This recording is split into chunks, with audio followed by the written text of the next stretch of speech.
Hello there. My name is Raul Handa. I'm the founder and the CEO of the Fortuna Group and your host of the FFTB show. Today, with us in studio in Dubai, we have Professor Dr. Carlos Rivas Echeverria, who's here to tell us about his journey. Our intent with the FFTB show has always been to be able to identify individuals that are actually making a significant impact. Let's dive deep into his journey into sleep care. Hi, Doc. Hi, Raul. How are Thank you? you. Thank you for inviting me. It's a You're pleasure and welcome. an honor. Yeah, we met. I remember we met 1 year ago. 1 year ago. Exactly. Yes, you're here again. So thank you for obviously taking the time out. Alrighty. So before I met you, I didn't really have, an understanding of how important sleep care was. And I remember we spoke extensively last year at last year's Fortuna Awards. And throughout this year, you've been all over the world. We'll talk a little bit about that, promoting obviously sleep care, sleep health, and sleep care clinics too. So before we get into, what you're currently doing, I'd love for the audience to know who you are as an individual, where you grew up, what sort of family you come from, what your value systems are, and then we'll take it from there. Okay? Thank you for that opportunity. Absolutely. Well, I was born in Venezuela, the heroic country of Venezuela. And I come from a family of doctors. We are already 4 generations of doctors. Wow. My grandfather, my mom, me, and my son. So we have always been involved in this. And I know that you have interviewed so many amazing people, trailblazers, pioneers, people who inspire all of us.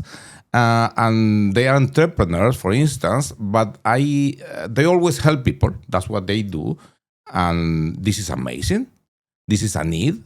But doctors, we also help people from birth and even far before birth and after death. So everywhere, all the time, and the most important moments of each person's life, we protect them. We are helping them. So I love this. I studied in Venezuela. I have several specialties. I am an internal medicine specialist.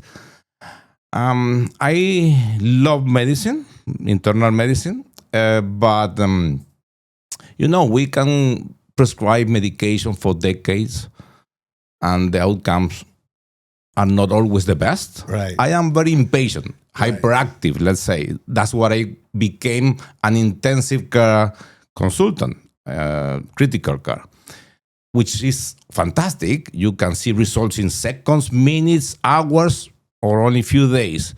Great. But the outcomes are not always the best. We can give a live patient to their family, but maybe it's not the best outcome they would like to have.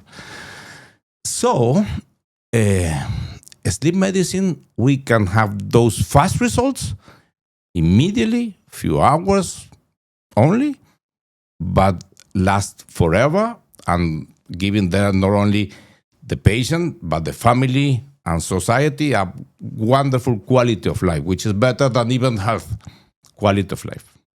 Interesting.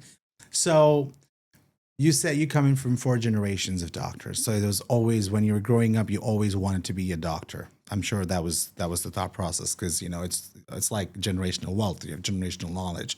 It's genetic. You're naturally attracted to helping people. Why choose something as specific? You could have become a gynecologist. You could have become a orthopedic surgeon. You could have gotten into pediatrics, whatever you want. Why choose internal medicine first? And then now, how did you pivot into sleep care? What was the biggest, was there a light bulb moment where you felt, no, this is a problem that people are not talking about? Let's get to, you graduated from med school, and then what made you decide to get into internal medicine? And now, you're completely entirely into helping people improve their quality of sleep. Perfect. Wonderful question. I believe that all doctors should be first internal medicine specialist and then choose another subspecialty. Okay. It doesn't make sense to know only thing about the lungs and not the heart, which is next to it. And that's what happened with the specialists. they don't know much about the kidney, although they work about the lungs or the heart. And there is a huge problem with this because the complications, comorbidities, treatments, interaction of medication, they change. So we have to have a global, comprehensive understanding of what is going on to be able to do the best. The same happens with surgeons. If they want to become a vascular surgeon, they should become surgeons first and then super specialized. That's a fact. And as I told you before, I wanted to see results and good results soon, and that's why I became a critical care specialist. But actually, I was always interested about sleep medicine because of my sister. She was born with a sleep apnea. Oh, okay. And she was having sudden death since birth. She had some tonsillectomies very early, and she had a sudden death during the operation. So I always heard about that. But then, the 70th, 80th, not very many people knew about that. Right. But when she had a sudden death, I helped her. I resuscitated her myself, and she was in that moment in her worst sleep apnea moment. So I was able to help her not only with identifying the problem and to try to find the solution, the permanent solution, which was released to the world a few years before that. That's the treatment for sleep apnea, which is a CPAP machine that opens the airway. So that was fantastic. There was no a formal, good facility to work on those services in Venezuela. So it was difficult. I had to find some colleagues, some friends who helped me from the USA. And then we developed a sleep clinic in there, not only because of my sister, but obviously we were able to offer the services to all people in Venezuela. And then we spread that knowledge to South America, Latin America. Then I moved to Spain, and now I am in England. Interesting. So I'm sorry to hear about your sister, but I understand that there's, a lot of very passionate doctors always have a personal motivation. Now, in terms of your journey, you started from Venezuela, Spain, the US, Canada, you're now in England. As someone who has pioneered sleep medicine in Venezuela, what was the early landscape of when you first started talking about sleep care? Now, I personally feel that I'm someone who's very intuitive, very educated. Obviously, I know what's happening in the world, but I still remember, like I said at the start of our interview today, that I didn't realize that sleep health was even a thing, and sleep care was so important.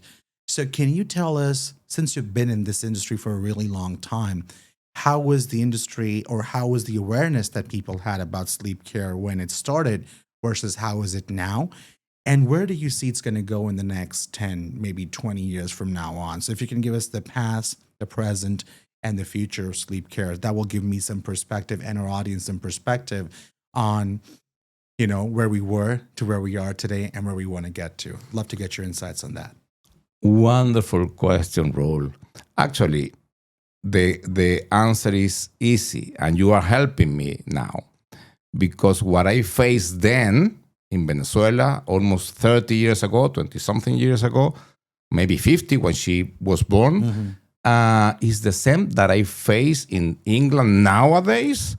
And when I go to Ecuador, I was there a few months ago, it's the same, exactly the same, complete ignorance about this, and maybe surprising people about how to deal with medical conditions, and particularly this, because it can change their life dramatically. Sleep is not a necessity, it's not a physiological need. Is a stage, a whole stage of our life, a 30% of our life. For instance, if I am 60, I am not yet.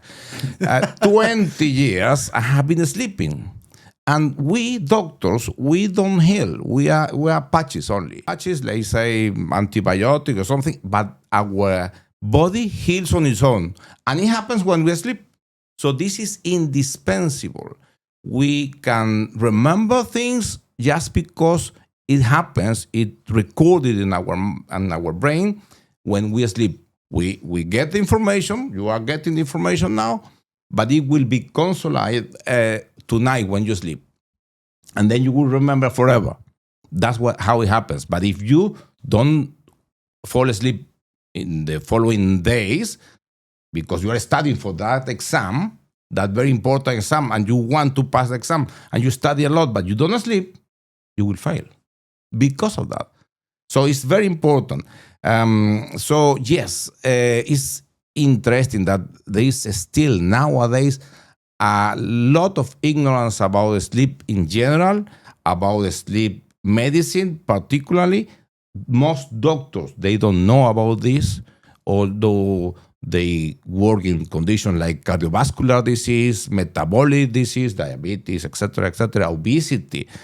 But they don't know the importance of this. So that's what I have been doing most of these 30 years, spreading the knowledge, training people all over the world, and teaching webinars, seminars to not only patients but doctors, and created a group of consultants that help me spreading my services around the world, which is very interesting.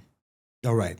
And to follow up, with all the effort that you put in the last 27, 30 odd years, where do you think 20 years from now, where do you think sleep care is going? You said you still face the same challenges that you did 30 years ago in Ecuador versus what you're facing today in the UK. So obviously there's been little improvement. But do you foresee that it's going to be the same in the next 10, 20 years? It's going to be the same? Or do you think there will be significant improvement? I think in terms of awareness, we are doing a great job, not only me, myself, but the World Sleep Society is doing a great job about promoting awareness of this. The World Sleep Day in March. This is something that we have been doing. I have been participating every year for almost a decade. So in terms of awareness, we are doing a lot of things, but we are facing a dramatic change in our lives. We are using more and more the mobile phones, the computers, games during the night, social media.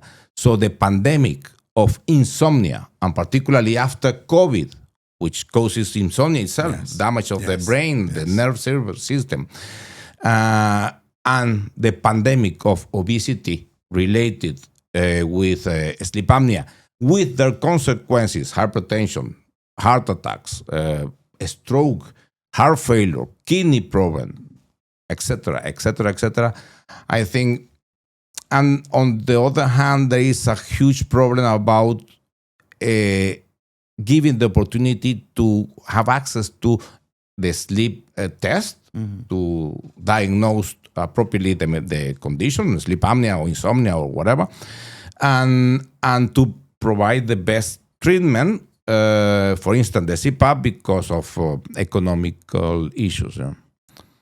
They are expensive, right? But they are less expensive than, for instance, drinking an energy drink daily, and they may need 3 a day to be able to work. Drivers, builders, etc. So it's cost effective. Actually, it reduces dramatically the cost of medication, right? And obviously the risk of having a heart attack and their consequences, a stroke, and damage the whole outcome of their life. The quality of life is absolutely indispensable. But unfortunately, they are getting cheaper and cheaper, more easier to be used, and spreading the knowledge, we can make things better and better. So we have 2 problems: the pandemic of insomnia and sleep apnea, and the good solution, but governments, healthcare system should think about them and promote their use and the timely treatment, diagnosis and treatment. Interesting. So let's, now that we were, talking about sleep, or you spoke about quality of sleep, I agree that there is awareness. I've been told by my dermatologist you need 8 hours of beauty sleep because it impacts your skin. And for someone like me who is in a different country every week, you know, I sometimes don't have the chance to fall asleep at all. There are days that I haven't slept. And, from a corporate standpoint or from an entrepreneur standpoint, you say you hustle, you travel, you work 20 hours a day, you forget about sleep because you're trying to build something that's successful. And I've personally been on a significant healthcare journey since last year. Apart from the skin, can you, from a scientific standpoint, since you're an expert in this, tell us, my first question obviously is, how many hours of sleep is actually necessary? Is it 5, 6, 8? They also say that as you grow older, you sleep lesser. I don't know how true that is, or how that works. Absolutely, yes. Yeah. So if you can answer that, and also, how would you describe the actual impact of sleep on our overall health, especially cardiovascular and metabolic diseases? If you can sort of, it's a two-part question. So if you can, help us with that. Well, as I told you before, sleep is indispensable to recover all the organs, the tissues. So if we don't sleep well, all the organs and tissues are damaged, not only the skin, Right. and causes a lot of conditions. Right. For instance, sweating a lot. This is one of the Really? key yes, Oh. symptoms of that, and people don't think about that. They think many other things, but not about sleep disorders, which is crazy because it makes sense. The eyes. I think the ophthalmologists, the opticians can diagnose a sleep disorder even more frequently than we or other doctors, because there are a lot of problems in the eye because of the lack of sleep. For instance, let's talk about sleep apnea, because it's the worst public health problem that exists. It is the leading cause of some cardiovascular conditions, hypertension, particularly if you take several medications and you are not getting better with several medications, the highest dose, you may have a sleep apnea. It's very likely. 90% of people with resistant hypertension is because of sleep apnea. It doesn't make sense to them when you have 4 or 5 medications, the highest dose, and your organs has already been damaged, to think about something that has been there from the beginning, and it may be the cause of hypertension. And obviously, hypertension causes heart attacks, a stroke, heart failure, so atrial fibrillation. Half of people with atrial fibrillation is because of sleep apnea. Actually, treating sleep apnea makes them not only normal, but even better than normal, the risk of having another atrial fibrillation event. But not only the heart, not only the skin, the eyes, the kidney. Chronic kidney disease, one of the other pandemics that we are facing, is not now related to diabetes. We have very good treatment for diabetes, but the sleep apnea is still unknown. We don't think about that, and this might be one of the leading causes of chronic kidney disease. Stroke. 2/3 of people with a stroke is because of sleep apnea. Gastroesophageal reflux. This is completely different because it's not only the choking mechanism that is sleep apnea. Apnea means stop breathing. People get choke association because of the blockage of the airway. And that happens because our muscle relax when we sleep. Obviously, all the consequences of asphyxiation, catecholamines, adrenaline, cortisol, release, all those substances make all those consequences that I just told you. Right. But there is another added problem. We don't die that moment because we suddenly wake up. That happens when our brain says, okay, you are dying, you must wake up now. You must breathe because you are going to die in the next few seconds, and our body breathe again, wakes up, breathe again. But awakening makes our sleep fragmented, never deep sleep, the good one, the one that you may sleep 5 hours, but if you sleep deeply, REM and restorative sleep, that's enough. That's what you need. That's what we need, particularly you and I. Like, we are very hyperactive. That's what we can do many things. Right. But we need to have a balance, which was the other part of your question. So yes, sleep in general, but not only sleep apnea, can cause a lot of damage in all organs, all aspects, as I show you, all those and many more. How many hours do you think? You just said 5 hours of sleep if it's deep and you're in your REM cycles completed, it's enough. How many hours, let's say for someone like me, right? How many hours would you recommend to, for a specific individual to be able to sleep? And I have that, that app on my phone which tells me how long have I slept, but obviously until you actually don't know if those statistics are making sense, there's no point. So for a normal person who does not have sleep apnea and maybe sometimes might have insomnia for that matter, how many hours would you recommend is good enough for you to sleep? Well, obviously it's variable like everything. How much food do you need is variable, but an average of 8 hours should be better.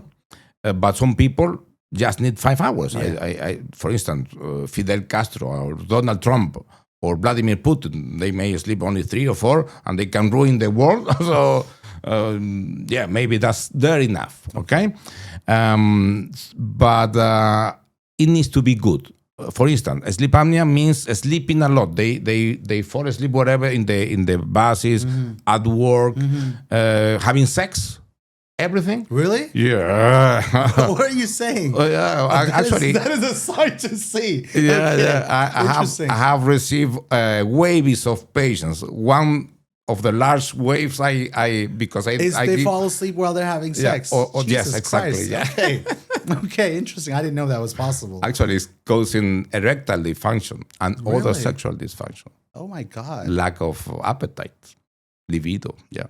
Interesting. So, And the solution of the treatment for sleep apnea makes it better. really? Dramatically. Okay, now you know.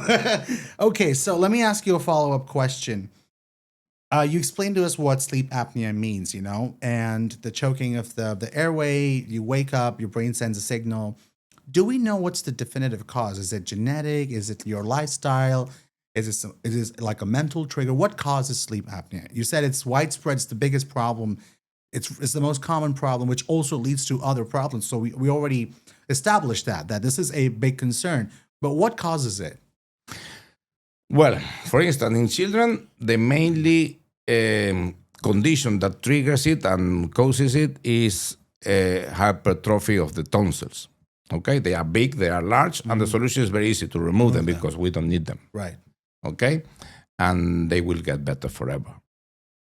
Obviously, there is a genetic background. It doesn't even need to be big to get a sleep apnea. For instance, Malaysia or China have the highest sleep apnea prevalence all over the world, and they are not big. Yeah, they're not big. It's genetic. Yeah. You can see I was in Japan last week, and they were sleeping everywhere and they don't spend hours in the trains going to work.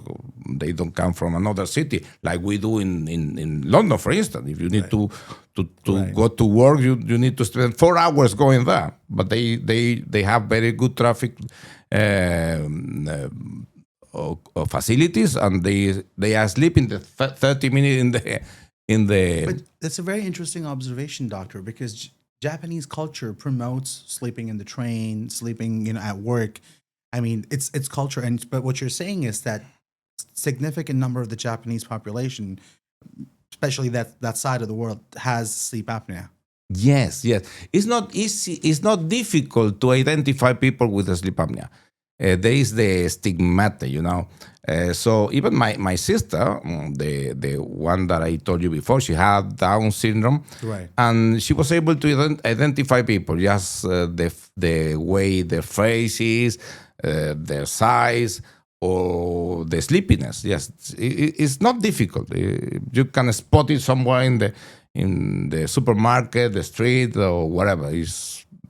I actually have sometimes told somebody, I can help you with this, and they are very happy. Actually, it's life changing. Treating sleep apnea, for instance, or insomnia, is life changing. If I had to self-diagnose myself, let's say we have someone watching who wants to get like a basic, maybe before he goes to a doctor and tells them that I might have this problem, what are the 3 or 5 questions I should ask myself if to self-diagnose or to get an understanding? Obviously, we're not experts like you, but if I had to identify that me or my mother or my sister or anybody else in my family might have a sleeping condition or an issue, what are the 3 or 5 parameters, observations, or questions that I should ask myself or look for? Wonderful, wonderful. Because you have a relative or a very close friend with a sleep apnea. 1/3 of the population, so if we are 3 recording this program, one of us has it, or 2 maybe. Okay. It's very easy to screen it because there are websites that you can answer some questions. Maybe you may not be able to answer your questions yourself because I don't know how I am sleep. not I don't know how I sleep. I don't know if I snore. I don't know if I move. I don't know some of the. Actually, I may deny that I feel tired of the day, sleepy. No, I work too much. I'm very busy. I travel around the world every week or whatever. That's why I'm sleepy and tired, but it's not because I have any problem. No. Maybe your partner can answer those questions. Right. But if you have one of the conditions that I told you before, more or less all. Okay. Because it causes cardiovascular problems. It causes metabolic, obesity, diabetes, dyslipidemia, cholesterol, and all those things. Gastroesophageal reflux, stroke, Parkinson's, dementia. All those, if you have some of that, very likely you will have a sleep apnea. And if you snore, your partner will tell you. If you choke while sleeping, choking, apneas. Right. And if you are overweight or have hypertension, that defines sleep apnea. Okay. So it's not difficult at all. And your doctor, unfortunately, don't know about this. So don't go to, I did before, go to your doctor. I always told them, right. Go to your doctor. They will, no, they don't know. That's a fact. Even your consultant, your cardiologist, they unfortunately don't know about this and they don't think about that problem. And therefore, you won't get help, timely help at least. My first patients, because whenever I go to some place, a TV show or whatever, and I talk about erectile dysfunction, there is a wave of people coming just because of that. But the first I told about my sister, and I received several patients who have had a sudden death. For instance, they were driving, they have a traffic accident, but it was because they fell asleep. So they fell asleep and they have sudden death. Yeah, they had sudden death and they had an accident. But, because people with a sleep apnea, I used to have a sleep apnea, can have a lot of time with low oxygen and too much CO2, we can support it, we can tolerate it. We have been trained, like people doing apnea, swimming. Yes. Yeah? Yes. So we are tough. We can be with a very long apnea, minutes. So that's why those patients were recovered by the ambulance and resuscitated, and that's what they came. And the results with them were fantastic.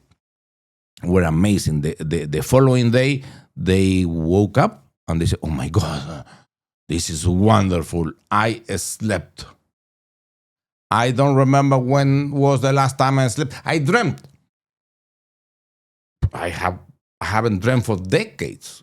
And I normally at this moment, just after waking up, I should be falling asleep. Even with 3 coffees. And I'm not tired. I don't feel sleepy. Just after a few hours of treatment. The same day, the same night that we diagnosed and treat. We did a trial to see if that treatment solved the problem, and we can see everything in the sleep study. We can see the heart rate, the oxygen level, the brain. Everything changes after that. It makes sense. If you choke for a few seconds, minute, you will feel a lot of things. Absolutely. That happens every minute, every 30 seconds in a patient with a sleep apnea. Obviously, the solution would be to breathe all the night like it's normal, and everything solves. Interesting. So let's talk about treatment. Now, I understand that you have developed a patented software and a diagnostic method for treating sleep apnea. Can you tell us a little bit more about the motivation, the vision, and how has this innovation of yours, created real world impact? Well, this is an interesting story. My brother, he's an engineer. He's one of the pioneers in artificial intelligence, and we used to work while we were studying undergraduate.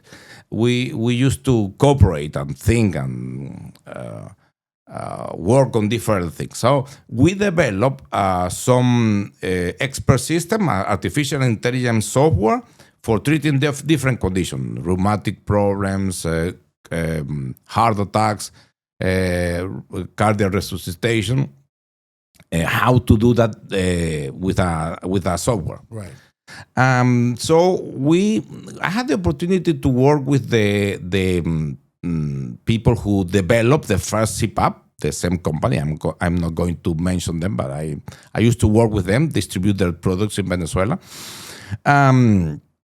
And I was learning from them how to operate the machines and how to maintain and repair them in case, because that's what I had to do in Venezuela. They didn't provide the service. I was the distributor.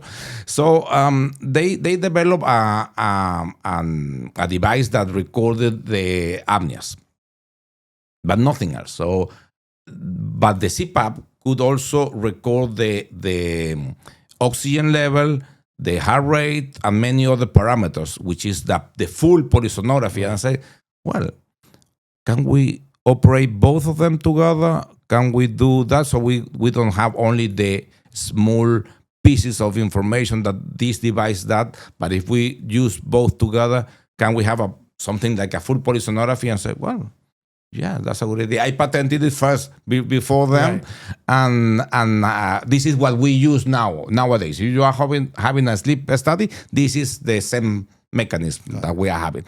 So, and then I developed some software, interesting because now everybody has a electronic medical record, but then it was the first, not only around the world, but in Venezuela, particularly in Venezuela.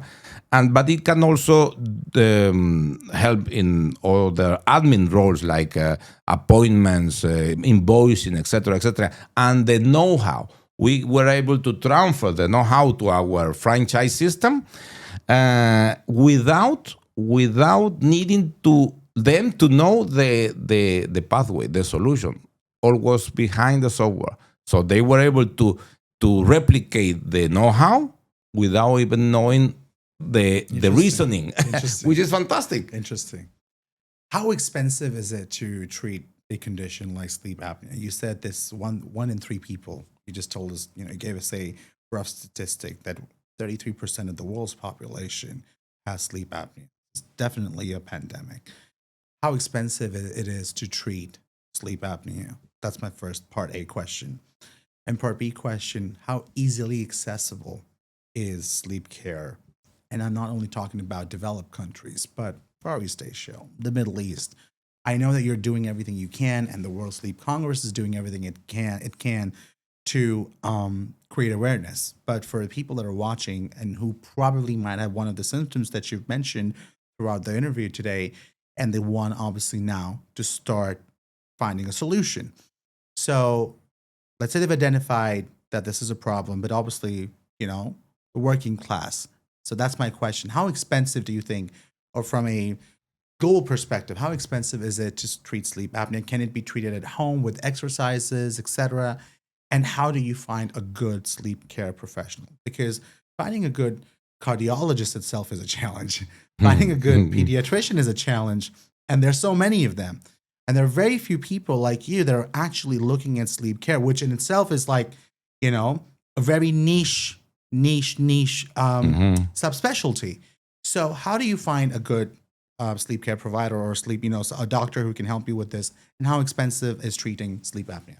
First of all, it's cost effective. Okay. Whatever it costs, it deserves and makes sense, because what you are going to get in terms of quality of life. So 1/3 of what you pay for anything you get, goods or services, 30% is lost because of improductivity, because of sleep disorders, sleep apnea or insomnia. So people doing the pizza, so they make mistakes and they spend money because of that.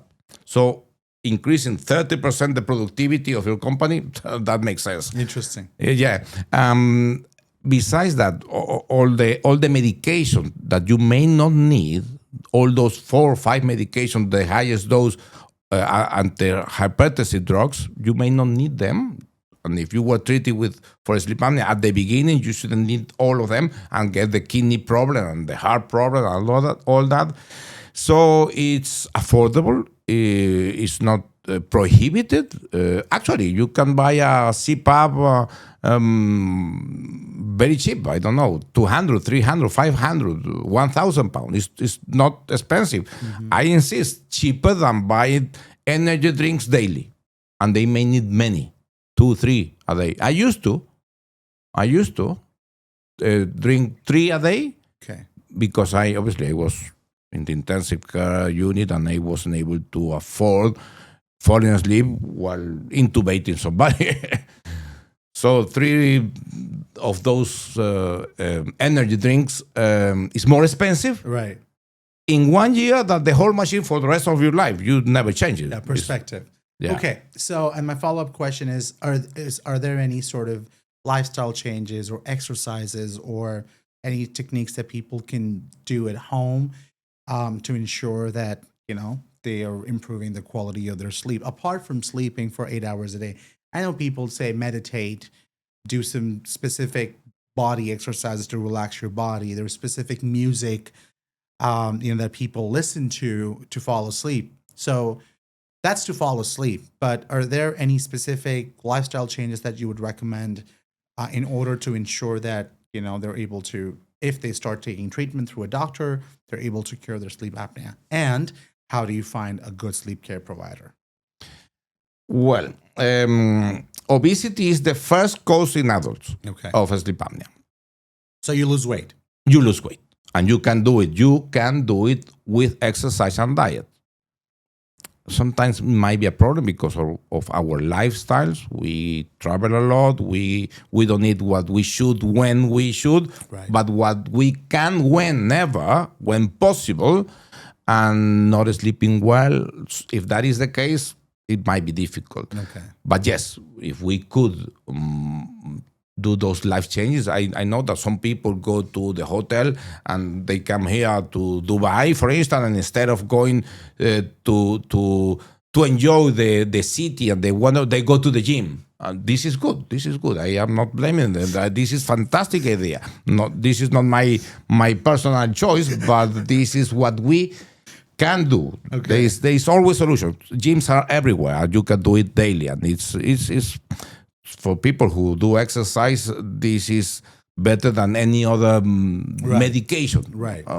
Actually, if you stop exercising, you feel depressed or something, and that's why this is not a thought. This is evidence-based medicine. Absolutely. Relaxation techniques, meditation, yoga.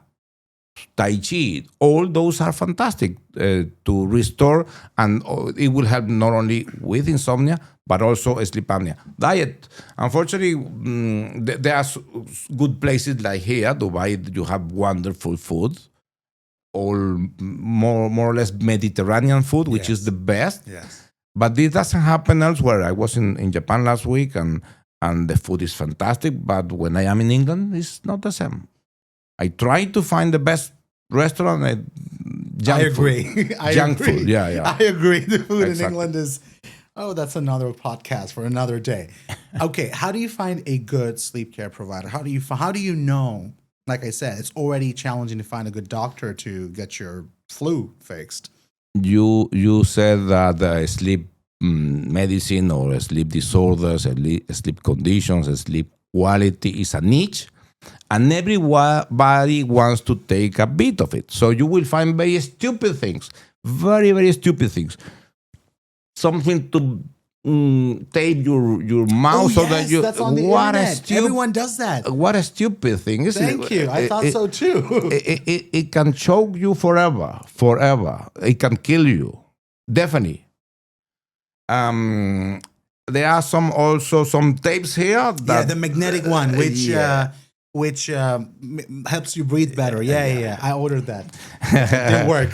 there are some watches that when you snore, they send a electrical shock and you wake up. Jesus so it's Christ. not you may not choke, but you die. you die. Exactly. Oh my God. And obviously the ENT consultant, they will say the solution is the operation. It may not be. That's why we, like a team, I have the ENT consultant, I have dentists, and I have CPAP machines and diet and exercise and trainers and dietitians and counselors. And obviously, we need to assess. It's not one size fits all. Right. It's not like that, particularly in sleep medicine. In medicine in general, but particularly in sleep medicine, it doesn't make sense. If someone came to you, doctor, to get treated for sleep apnea, chronic sleep apnea, how long would the treatment duration be? A month, 2 months, 3 months? Let's say one of our viewers, and obviously, people on the internet, now that there is awareness, they might Google, they might find this interview, they might find you.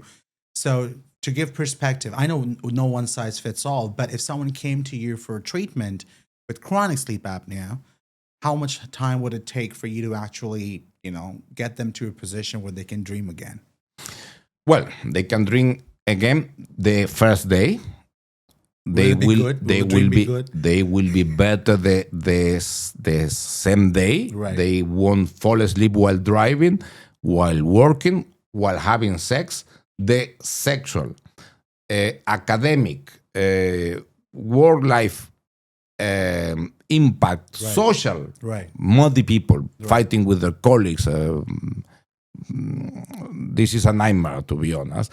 That changes dramatically the following day, the following days, in 1 week or so. The question, how long should somebody be treated? Some people, if they lose weight, and you can, because if you do have a sleep apnea, whatever you eat, only salads, everything will be restored. Your body thinks you are dying, you need to dive, you need to swim to breathe again because you are drowning. Right. It's not the case, but it's something like that. Right. So you need energy for that. 10 hours a day of choking while sleeping, you need energy. So whatever you eat, it will restore. Store and store. You will never exercise it. Dieting, get better. Makes sense, isn't it? Yeah. This is the amazing. Interesting. Yeah. Interesting. So you may lose a lot of weight with the treatment, and that might be the solution. I used to have a sleep apnea. I don't have it anymore, just because I lost 20 kgs or more, and that's it. I don't use it anymore, and I don't have any of the problem. I don't feel sleepy anymore or whatever. Right. Some people, for instance, my sister, she used to need it all the time because she had anatomical deformities, big tongue, the jaw is different, the neck big neck. Right. So some people might be indispensable forever, but they would feel better. They feel so good that this is. I always said this, and my wife may disagree, but this is the best I have ever dreamt with the CPAP. Really? Yeah, it's the best. You know, she's sitting right there. Yeah. You heard what he said? Yeah. Okay. We'll talk about that. Let me ask you another question, before we come to the conclusion of this. You've very categorically identified and told us how important sleep is. And you kept saying sudden death, right? Which you choke. Have there been cases where people with chronic sleep apnea have actually not sudden death, but actually died? Yeah. They have. I think many cases, and not only this, because also insomnia and the treatment. Right. That's why Michael Jackson died. The princess of Star Wars, she died because of sleep apnea. Right. Everybody knows that. And there are many cases. So it is possible that if you don't get yourself treated, it could be life-threatening, and you could die. Yeah, unfortunately, there is no good statistic about that, because No, but you people, could. From a professional standpoint, you could. If you don't treat this, you could die. Yeah, exactly. Okay, fantastic. All right, cool. In your over 3 decades of experience, almost 3 decades of experience that you've been, focusing on this, did you ever feel like giving up? Because, and I will come back to our initial conversation. You said when you started in Ecuador, condition was same. It's still more or less the same. Yes, you're creating awareness. And when you spend 30 years on one specific, that's one motivation that you have, and you don't see it progressing as much as you would have expected it to progress, did you ever think of giving up and saying, you know what, I'll go back to internal medicine, I'll cut open some hearts and fix some bones? What has kept you going for so long? And you continue to go, you're in Japan. Every time I text you somewhere, in some part of the world telling people about sleep care. You either have to be highly motivated or crazy. And I don't think you're crazy, but what has kept you going? Even though obviously it's a niche profession, it is, what you do is niche. There are very few people that will actually give you solid advice. Like you just, busted a few myths that tape and all of that, it doesn't really benefit from a professional, from a medical standpoint. What's your motivation, doctor? What is it that it says, no, I'm going to continue to spread the word and spread the message? What's kept you going? Actually, the results. This is the best. That's what I told you about the beginning, about internal medicine, critical care, and I am a GP also, a family physician. The results are so great, so fantastic, not only in terms of the patient itself, but the community. Right. So what you are doing now, right, for sleep medicine all around the world is fantastic. I really appreciate it, and I'm gratitude with you because you are reaching a lot of people that I wouldn't be able to do with my papers, my journals, right, or my own clinic, or my friends around the world, spreading the information. Everybody knows in Venezuela what sleep apnea is and what a CPAP is. Everybody, where I work. For instance, in England, some people still ask at the airport, what is that? You need to explain, this is a CPAP machine, and you need to show the invoice and the medical report and things. This doesn't happen in Spain. This doesn't happen in Venezuela. It still happens in some countries. You mentioned Ecuador because I was a few months ago. We are going to develop another sleep clinic there, and my next aim is Africa, with some colleagues of mine who would like to spread that knowledge and, right, and services there. Right. So yes, this is the main reason. In terms of the business, I broke the business many times. I am very messy about this, but I had the opportunity from my university in Venezuela. I had a course of entrepreneurship, right, and I learned a lot of things that now apply in order not to break it, to get benefits, and now we are applying them, which is fantastic. That's why develop the franchise system Right. to be able to spread widely the services around the world. It doesn't make sense that you have a sleep clinic, a good one in Leicester, or a wonderful one in Right. Venezuela. It doesn't make sense. It needs to be you are accessible. you are Correct. here, Absolutely. and you are here now, and need it timely, Right. not Right. 2 years waiting list, which is what the NHS, the Seguridad Social in Spain have. I can provide services immediately, but me or my colleagues, the one who learn from me, the one who can apply our know-how for your health. Interesting. Before we wrap this interview up, my last question to you is, if there was one piece of advice that you would want to give our viewers that are watching who are struggling with poor health, with poor sleep, or they're ignoring their symptoms, and I say this because, diabetes, for example, today, even though everyone knows you could die from it, you don't see people actually taking an action or actually, starting to fix themselves until it becomes really bad. But if the moment someone has a heart disease, they're sweating because they know my heart stops working, I'm going to die, right? So I think there's also that what's urgent versus what's important. So my first question to you, last question, but the first part of it is that if there was one piece of advice you'd give to anyone that's watching today who's struggling with poor health, poor sleep, or is ignoring their sleep symptoms, what would that be? Well, I will try not to promote my website, but if you find my website, sleepcareclinics.com, you will find not only my own resources, my own interviews like this one, or conferences, and this is people enjoy it, to be honest, because I talk ladies person I had a great language. time. Yeah, I'm going to write a book on our conversation. Exactly. And I have a friend who might need to know that, if you fall asleep during sex, you probably have sleep apnea. That is hilarious, but it's okay. Go on. Sorry. So yeah, but also the other resources from the health system, Right. the NHS or Seguridad Social or the World Sleep Society, Right. and all other resources, local resources that you can access, because that's a problem. Correct. You don't need to follow the advice what Google finds. So if you find snoring or falling asleep or cancer. wherever, exactly, then they will sell you something that might Right. not be the best. Right. And that's would be my first choice.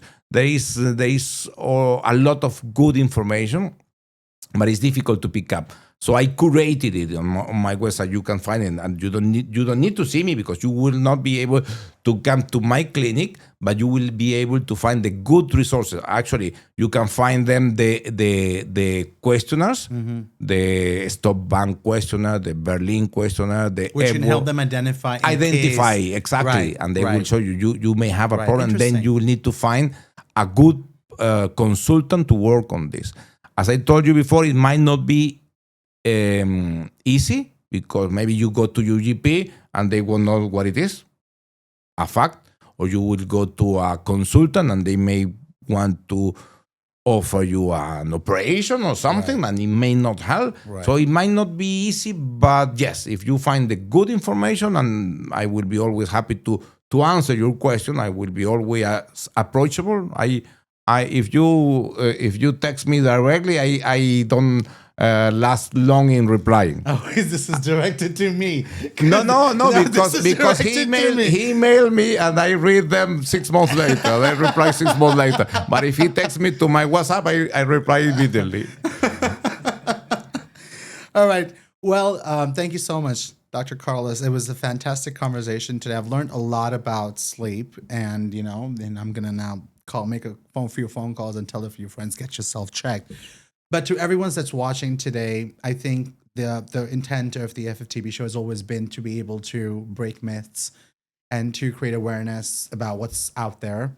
You would find the social media handles, Dr. Carlos's website, and all means of communicating him in the description below. of this YouTube video. Thank you so much, Dr. Carlos, for coming in today.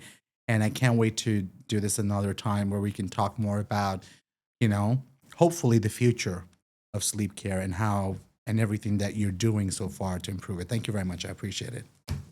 It was lovely to this conversation. Let's look at this camera, because that's going to be the thumbnail. To be honest, what you have done, answer your first question. Yes. How can we spread the information? You have done it. Absolutely. Thank you.